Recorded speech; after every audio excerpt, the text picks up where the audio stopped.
नमस्कार मित्रों, टीजीटी कला के इस श्रृंखला में प्रैक्टिस सेट में आप सबका हार्दिक स्वागत एवं अभिनंदन है। अभी हमारे YouTube चैनल पर जो भी मित्र नए हैं चैनल को सब्सक्राइब करें और वीडियो को लाइक करें, जो कि क्वेश्चन बनाने में, सेट करने में, एडिट करने में काफ़ी समय लगता है और मैं ये आपके लिए केवल काम कर रहा हूँ। केवल प्रैक्टिस सेट हम हल करेंगे। लिखा है तिगवा का मंदिर किसको समर्पित है। ए ऑप्शन लिखा है विष्णु को, बी लिखा है सूर्य को, सी में लिखा है शिव को और डी में लिखा है दुर्गा को। इसका आंसर क्या होगा? तिगवा का मंदिर ये मध्य प्रदेश में है। कहाँ पर है? एमपी में है, मध्य प्रदेश में है। और किसको समर्पित है? विष्णु को।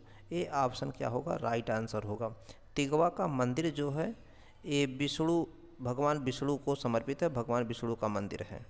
अगला है क्वेश्चन नंबर 58 पर है, चार मीनार कहाँ स्थित है? चार मीनार कहाँ स्थित है? दिल्ली, कोलकाता, हैदराबाद, मुंबई। बहुत ही प्रश्न सरल है, तो ये क्या हो जाएगा? हैदराबाद। यहाँ तक क्लियर हो गया है। अगला प्रश्न पर मैं चलता हूँ।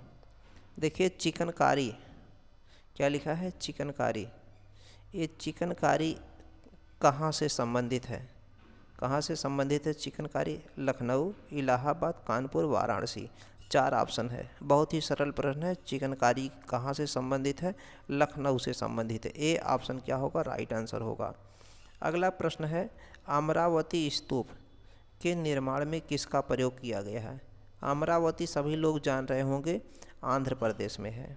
कहाँ पर है? आंध्र प्रदेश में है ना अमरावती। इसका स्तूप जो है ये भगवान बुद्ध से संबंधित है। किससे संबंधित है? भगवान बुद्ध से, यानी कि बुद्ध की मूर्तियों से संबंधित है।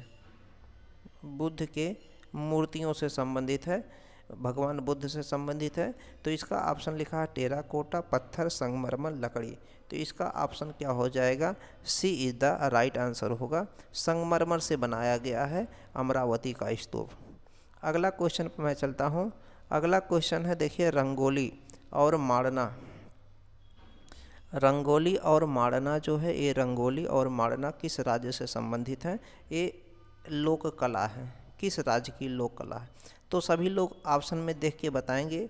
ए में लिखा महाराष्ट्र और उत्तर प्रदेश, बी में लिखा उत्तर प्रदेश और मध्य प्रदेश, सी में लिखा गुजरात और महाराष्ट्र, डी में लिखा महाराष्ट्र और राजस्थान। तो इसका क्या उत्तर हो जाएगा? नहीं, इसका उत्तर होगा D. D is the right answer. चूँकि रंगोली जो है ये महाराष्ट्र से संबंधित है और माड़ना जो है राजस्थान से संबंधित है, इसलिए डी आपका क्या होगा? राइट आंसर होगा। अगला प्रश्न है, राजस्थान का दूसरा नाम क्या है? राजस्थान का दूसरा नाम किशनगढ़ शैली, स्कूल मेवाड़ शैली, हिंदू शैली, बसोहली शैली। तो राजस्थान का दूसरा नाम राजपूत शैली है और उसी राजपूत शैली को हिंदू शैली भी कहती है, अर्थात सी इज द राइट आंसर होगा। या हिंदू शैली कहिए, या राजस्थान शैली कहिए, या इसी को राजपूत शैली भी कह सकते हैं। राजपूत शैली भी कह सकते हैं। यहाँ तक क्लियर हो गया है। अगला प्रश्न क्या कहता है, बनी ठनी ये किसका रूप है? बनी ठनी में कह रहे हैं, बनी ठनी ये किसका रूप है? सीता का, राधा का, पार्वती का या नायिका का? तो जो बनी ठनी है ये राधा का रूप है। बी ऑप्शन सही होगा। B is the right answer. बनी ठनी किसका रूप है? राधा का। बनी ठनी को भारत का मोनालिसा कहते हैं। भारत का क्या कहते हैं? मोनालिसा कहते हैं। और बनी ठनी किसका रूप है? राधा का है। और बनी ठनी को किसने बनाया था? मोर ध्वज निहाल चंद ने। चित्रकार है, प्रसिद्ध है, मोर ध्वज निहाल चंद ने। और किस किस शैली से है? तो ये बीकानेर शैली के हैं। राजस्थानी चित्रकला में कुल 4 शैलियाँ हैं और उनमें 4 शैलियों में एक है मेवाड़, दूसरा है मारवाड़, ढूढ़ार है ना, हड़ौती है। तो मारवाड़ शैली में एक है किशनगढ़ शैली। मारवाड़ के अंतर्गत एक उप शैली आती है किशनगढ़। किशनगढ़ के प्रसिद्ध चित्रकार जो थे वो कौन थे? वो मोर ध्वज निहाल चंद। उन्होंने बनी ठनी बनाया है। इस बनी ठनी का इतना अच्छा चित्र बना है कि इसे भारत की मोनालिसा कहते हैं। और उसे कमेंट करके ज़रूर बताइएगा, भारत की मोनालिसा तो मैंने बता दिया, बनी ठनी कहते हैं। तो जो मोनालिसा का चित्र बनाया गया है किस देश के चित्रकार ने बनाया है? मोनालिसा का चित्र किस देश के चित्रकार ने बनाया है? दूसरा प्रश्न क्या है, निहाल चंद, जो अभी मैंने चर्चा किया, निहाल चंद कहाँ का कलाकार थे? किशनगढ़, कांगड़ा, जयपुर, ये सभी। तो कहाँ के थे? किशनगढ़ के थे। ए इज द राइट आंसर होगा। और ये किसके समय में थे? किसका इन्हें संरक्षण था? किस राजा का या किस शासक का इन्हें संरक्षण था? ये भी कमेंट करके बताएंगे। अगला प्रश्न क्या है, साहबदीन का संबंध किससे है? जो साहबदीन है इनका संबंध किससे है? साहबदीन कहिए या इसी को ऐसे भी लिखा जा सकता है साहिब, साहिबदीन, साहिब दीन भी कह सकते हैं, साहबदीन या साहिबदीन। जयपुर, मेवाड़, किशनगढ़, बूंदी। तो साहिबदीन देखिए कहाँ के हैं? ये मेवाड़ के हैं। कहाँ के? B is the right answer होगा, मेवाड़ के। कहाँ के हैं? मेवाड़ के। साहिबदीन कहाँ से संबंधित है? मेवाड़ से संबंधित हैं, चित्रकार हैं मेवाड़ से। चाहे साहबदीन कहें या साहिबदीन, लेकिन यहीं पर यदि साहब राम आ जाता, क्या आ जाता? साहब राम, तो वो हो जाते जयपुर के। कहाँ हो जाते हैं? जयपुर, यानी कि ढूढ़ाड़ शैली के। अगर साहब राम आता, ऐसे ऐसे लिखा होता साहब राम, साहब राम होता, तो साहब राम यदि होता चित्रकार तो वो ढूढ़ाड़ शैली में आ जाते। और ढूढ़ाड़पुर कहाँ से आता है? जयपुर से आता है। तो यहाँ लेकिन दीन है, या ध्यान देना दीन है, ये मेवाड़ शैली के हैं। हड़प्पा सभ्यता के बर्तन कैसे होते हैं? हड़प्पा सभ्यता, हड़प्पन सिविलाइजेशन में देखेंगे लाल है, काला है, सफ़ेद है, पीला। तो जो हड़प्पन सिविलाइजेशन है अर्थात हड़प्पा सभ्यता है, इसमें रंग जो होता था, मिट्टी के जो बर्तन बनाए जाते थे, पका के मिट्टी के बर्तन बनाए जाते थे, लाल रंग के बनाए जाते थे, और उस लाल रंग पर काले रंग की चित्रकारी किया जाता था। इसलिए ये ऑप्शन क्या होगा? राइट आंसर होगा। अगला प्रश्न क्या है? अगला है जिगूरत। जिगूरत क्या है? जिगूरत क्या है? ये जिगूरत शब्द है, जिगूरत किस सभ्यता से संबंधित है? तो हड़प्पा है, मेसोपोटामिया है, क्रीट है, माया है। जिगूरत का संबंध किससे है? मेसोपोटामिया से है। ये मेसोपोटामिया भी राइट आंसर होगा। जिगूरत, जिगूरत क्या होता था? जैसे मेसोपोटामिया है, मेसोपोटामिया का आज वर्तमान में नाम क्या है? इराक है। इसका आज वर्तमान में नाम क्या है? इराक है ना। तो इराक जो है, इराक अगर बात करेंगे तो वहाँ पे राजा जो थे, राजाओं को क्या किया जाता था? राजा जो रहते थे, जो किसी का मृत्यु हो जाता था उसको दफनाया जाता था, पिरामिड नुमा बनाया जाता था, सीढ़ी नुमा, पिरामिड नुमा काफ़ी ज़्यादा ऊंचाई तक बनाया जाता था पक्की ईंटों से। वही है जिगूरत, है ना। मेसोपोटामिया, और मेसोपोटामिया क्या है? ईरान का नाम है। आज इसका नाम ईरान है, इराक है ना। वर्ण की उत्पत्ति किससे होती है? वर्ण की उत्पत्ति किससे होती है? प्रकृति से, प्रकाश से, मानव से, वैज्ञानिक से। इसका उत्तर क्या हो जाएगा? सी द राइट आंसर होगा, प्रकाश से होती है। अगला क्वेश्चन क्या कहता है? लॉ ऑफ रिलेशनशिप का संबंध किससे है? लॉ ऑफ रिलेशनशिप का संबंध किससे है? लॉ ऑफ रिलेशनशिप का संबंध किससे? रूप भेद से, परमाणु से, लावण्य से, सादृश्य से। तो इसका क्या आंसर हो जाएगा? इसका आंसर हो जाएगा सी, परमाणु से। लॉ ऑफ रिलेशनशिप का संबंध किससे है? परमाणु से। किससे है? परमाणु से। किससे है? परमाणु से। क्लियर हो गया। अगला है Indian painting in the Punjab hills. इसका लेखक कौन है? ए के स्वामी, होयल, हर्बर्ट रीड, आर्चर। आर्चर मतलब डब्ल्यू जी आर्चर है, यानी कि विलियम डब्ल्यू.जी. आर्चर, है ना। तो डब्ल्यू.जी. आर्चर। तो इसका आंसर क्या हो जाएगा? डी इज राइट आंसर होगा, है ना। ए के स्वामी ने राजस्थान से संबंधित राजपूत पेंटिंग लिखा है। ये राजस्थान के चित्रकारी में ज़्यादा रुचि लिए थे, है ना। तो अगला क्वेश्चन क्या है? अगला है महाबलीपुरम का मंदिर ये कहाँ पर है? चेन्नई, कर्नाटक, पंजाब, मध्य प्रदेश। सही तो देखिए इसमें कोई ऑप्शन नहीं है, लेकिन चेन्नई से लगभग 55 किलोमीटर की दूरी पर है महाबलीपुरम, समुद्र किनारे, इसलिए ये ऑप्शन क्या होगा? राइट आंसर होगा। अगला प्रश्न मैं चलता हूँ। अगले प्रश्न पर मैं थोड़ा सा चर्चा करूँगा, ये टीजीटी कला में है। अगला लिखा है क्या? पौने 2 चश्म चेहरा, ये कहाँ बने हैं? पौने 2 चश्म चेहरा कहाँ बना है? सितनवासल में, विजयनगर में, ईरान में, ये सभी। देखिए सही तो ऑप्शन जो है पौने जो 2 चश्म है इस चेहरा, पौने 2 चश्म मतलब एक आँख पूरा दिखाई देता हो और एक आँख में 3 हिस्सा दिखाई दे, एक हिस्सा ना दिखाई दे, वो पौने 2 चश्म। ये सितनवासल में भी बना है, ईरान में भी बना है, लेकिन दोनों में से एक ही का चयन करना है। चूँकि विजयनगर है नहीं, इसलिए हम ईरान पर टिक करेंगे। पौने 2 चश्म चेहरा ज़्यादातर अकबर के समय बने हैं, और ये अकबर ने जो है अपने समय जो है पौने 2 चश्म चेहरे की कला को जो है इटली से मंगवाया था। खडांग सिद्धांत किस ग्रंथ में? खडांग जो सिद्धांत है किस ग्रंथ में है? कामसूत्र है, शिल्प रत्न है, और शिल्प दर्शन है, विष्णु धर्मोत्तर पुराण है। तो खडांग जो चित्र सिद्धांत है ये इसका भी ऑप्शन होगा, राइट आंसर होगा, विष्णु धर्मोत्तर पुराण मेन होगा। अगला क्या है?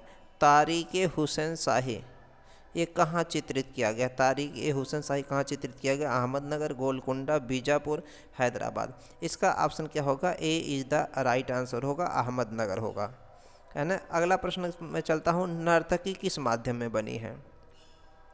तो नर्तकी मतलब यहाँ पे है हड़प्पन सिविलाइजेशन से, हड़प्पा सभ्यता से, जो मोहनजोदड़ो से प्राप्त हुआ है। कहाँ से प्राप्त हुआ है? मोहनजोदड़ो से प्राप्त हुआ है, मोहनजोदड़ो से प्राप्त हुआ हड़प्पन सभ्यता में। नर्तकी मतलब डांसिंग गर्ल, जिसकी ऊंचाई जो है 4.1 इंच है, 4.1 इंच है, या कहिए 10.5 सेंटीमीटर, 10.5 सेंटीमीटर। ये किससे बना है? कांसे से बना है, इसलिए डी ऑप्शन क्या होगा? कांसा, मेटल है इसी से। अग्रगामी रंग कौन होता है? ठंडा रंग होता है, नीला, लाल, सफ़ेद, कौन सा होता है अग्रगामी रंग?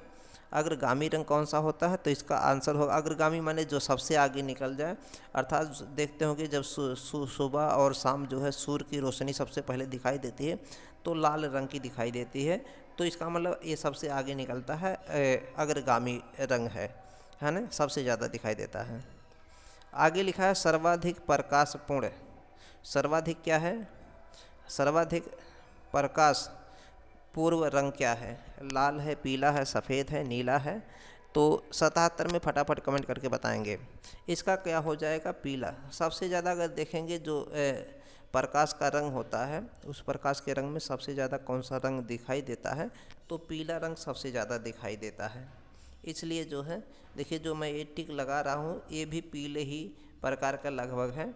तो ऑरेंज भी, ये भी एक हिसाब से पीले का प्रकार है ना। केसरिया जो है ये भी लगभग पीले का ही प्रकार है, कुछ इस तरीके का। लाल है, तो कुछ उसमें ज़्यादातर सबसे ज़्यादा जो है पीले का असर दिखाई देता है, इसलिए सर्वाधिक प्रकाशपूर्ण रंग कौन सा? प्रकाश है। ज्ञान और वीरता का प्रतीक कौन है? ज्ञान और वीरता का प्रतीक जो है कौन सा रंग है? हरा रंग होगा, इम्पॉर्टेंट होगा, है ना। अगला प्रश्न क्या कहता है? तटस्थ रंग कौन सा है? तटस्थ रंग माने जो उदासीन रंग है, तो काला है, सफ़ेद है, ग्रे है, ये सभी है। तो देखिए तटस्थ रंग में मुख्य रूप से काला है और सफ़ेद मुख्य रूप से दोनों होता है, लेकिन ग्रे भी मान लिया जाता है, इसलिए डी ऑप्शन क्या हो जाएगा? सही हो जाएगा। परमाणु कितने प्रकार के होते हैं? 2, 3, 5, 4 इस तरीके का लिखा है। तो परमाणु कितने प्रकार के होते हैं? 2 प्रकार का होता है, ये राइट आंसर होगा। अगला लिखा है तत्वों में रंग का कौन सा स्थान है? तत्वों में रंग का कौन सा स्थान है? दूसरा, चौथा, पांचवा, तीसरा, तो कौन सा स्थान है? तीसरा स्थान है। तत्वों में रंग का स्थान कौन सा है? तीसरा स्थान है। पोस्टर रंग कैसा होता है? पोस्टर रंग कैसा होता है? अपारदर्शी, पारदर्शी, कलर स्ट्रिक, ये सभी। तो ये होता कैसा? अपारदर्शी होता है, B is the right answer होगा। अगला प्रश्न क्या है? एक रंग से बना चित्र क्या कहलाता है? तो देखिए इसमें लिखा पॉली, पॉली मतलब जिसमें बहुत से हों। नोक्रोम लिखा है, मोनोक्रोम लिखा है, ये सभी। पॉली एक रंग से जो चित्र बनाए जाते हैं, ऐसे हम लोग केमिस्ट्री में पढ़ते थे पहले। मोनो, डाई, ट्राई, टेट्रा, पेंटा, हेक्सा, हेक्ट, ऑक्ट, इस तरीके। तो मोनो, मोनो मतलब एक केवल एक ही से है, मोनो ऐसे पढ़ते थे। मोनो, डाई, ट्राई, टेट्रा, पेंटा, हेक्सा, इस तरीके पढ़ते थे। तो मोनोक्रोम मतलब एक रंग से बनाया जाता है। गोल्डन सेक्शन कहाँ का सिद्धांत है? गोल्डन सेक्शन जो है ये सिद्धांत है। गोल्डन सेक्शन मतलब सुनहरा, सुनहरा जो है, सुनहरा अनुपात, अनुपात है। हम लोग पढ़ते हैं ना जब रंग में पढ़ते हैं, रूप भेदा वर्ण वाले में, है ना, रूप भेदा अनुपात वाला है। तो अनुपात में गोल्डन सेक्शन यानी सुनहरा अनुपात, इसका संबंध लेनार्डो दी विंची से है, जिन्होंने भारत की मोनालिसा का चित्रण, जिन्होंने भारत की नहीं विश्व में जो है मोनालिसा का जो चित्र बनाया है, जो जिनका एक रहस्यमयी मुस्कान है। और भारत में मोनालिसा कौन है? बनी ठनी है। तो वही मोनालिसा को चित्रित करने वाले लेनार्डो दी विंची हैं, तो उन्हीं से संबंधित है। तो इसका संबंध कहाँ से होगा? चीन से, भारत से, यूनान से, अमेरिका से। अमेरिका होगा नहीं, चीन होगा नहीं, भारत भी नहीं होगा, तो ये क्या हो जाएगा? यूनान हो जाएगा। बी द राइट आंसर होगा गोल्डन सेक्शन यानी कि सुनहरा अनुपात। भित्तियाँ कितने प्रकार की होती हैं? 2 प्रकार की, 3, 4, 5 भित्तियाँ। देखिए अगर बात करेंगे 2 ही प्रकार की होती हैं। एक भित्त जो होता है सूखी भित्त होता है, एक गीली भित्त होता है। एक सूखी और दूसरा कौन सा होता है? गीली। जो भित्त चित्रण होता है उसी को फ्रेस्को कहते हैं, फ्रेस्को। और फ्रेस्को कितने प्रकार का होता है? एक बूनो प्रकार का, एक जो है एक जो होता है सिक्को प्रकार का। सिक्को जो होता है गीला होता है, सिक्को क्या होता है? गीला होता है।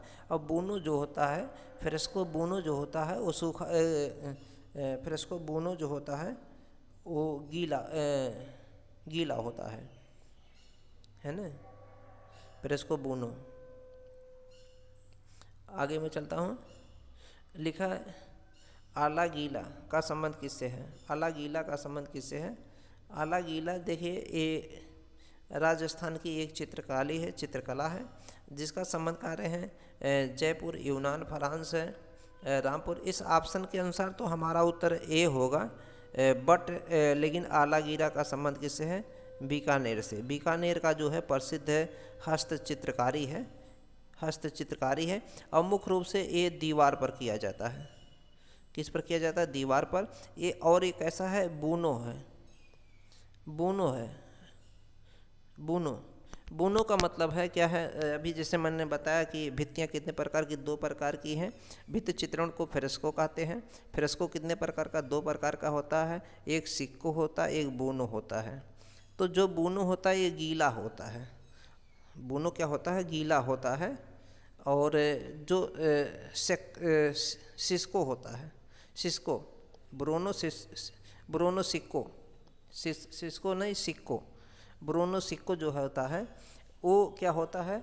वो शुष्क होता, सूखा होता है। जब दीवार एकदम सूख जाता है, दीवार की पुताई करने के बाद सूख जाता है, तब उस पर चित्रकारी किया जाता है, तो ब्रोनो सिक्को होता है। और जब मतलब फ्रेस्को सिक्को होता है, फ्रेस्को सिक्को होता है। और जब गीला ही रहता है, कुछ जैसे गोबर और साथ में चूना उना मिला करके दीवार की पुताई करते हैं और पूरा सूखा नहीं रहता, कुछ गीला ही टाइप का रहेगा, पूरा सूखा नहीं रहेगा, कुछ गीला ही टाइप का रहेगा, हल्का हल्का, तब उसी पे चित्रकारी किया जाता है, तो उसे फ्रेस्को बूनो कहते हैं। और आला गीला उसी प्रकार का है। तो वीडियो को लाइक करिएगा सभी लोग, चैनल को सब्सक्राइब कीजिएगा और ज़्यादा से ज़्यादा मित्रों में शेयर करिएगा। धन्यवाद।